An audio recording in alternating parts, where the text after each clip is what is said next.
నువ్వెందుకు ఏడుస్తున్నావే? నేను కదా అడవాలి. అమెరికా వెళ్ళాల్సిన నీ పెంట మొక్కని నేను పెళ్లి చేసుకున్నా. సారీ. ఎందుకు రారుస్తున్నావు? నీ చెప్పరే మాయ మాట చెప్పి మా అక్కను మోసం చేశావు. చిన్న పిల్లని నన్ను కూడా పెళ్లి చేసుకుందాం అనుకుంటున్నావా? అమ్మా రావే రా, నిన్నెప్పుడెప్పుడు పెళ్లి చేసుకుందామని ఓ చచ్చిపోతున్నావు ఇక్కడ గబ్బిడమ్మ.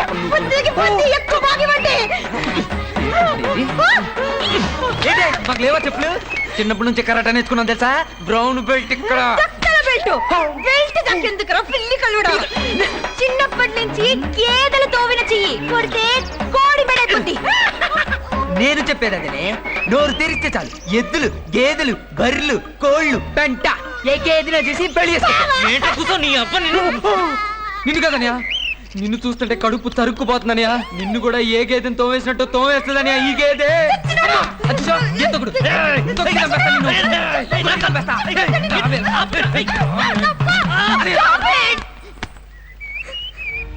అసలు ఇదంతా నా వల్లే వచ్చి మీరు ఎవరు కొట్టుకు చావక్కర్లేదు.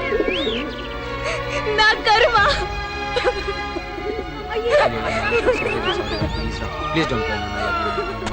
అయినా ఇది నీ కర్మ ఎందుకు అవుతుందిరా? నా కర్మ అవుతుంది. దీన్ని నేను పెళ్లి చేసుకుంటే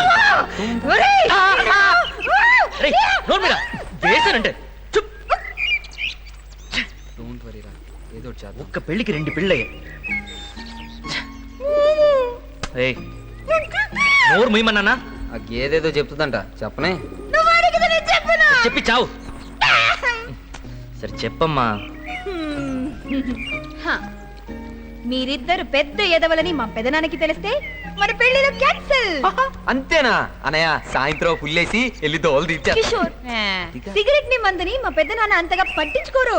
డైరెక్ట్ గా భోగమేళమే. భోగమేళమా? భోగమేళం అంటే తర్వాత చెప్తా.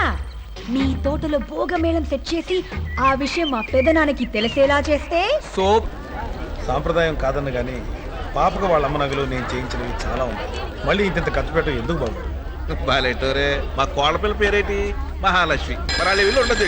అది కాదు బాబు, లేరు కదా, ఆ ముచ్చట తెలుసుకుంటాడు.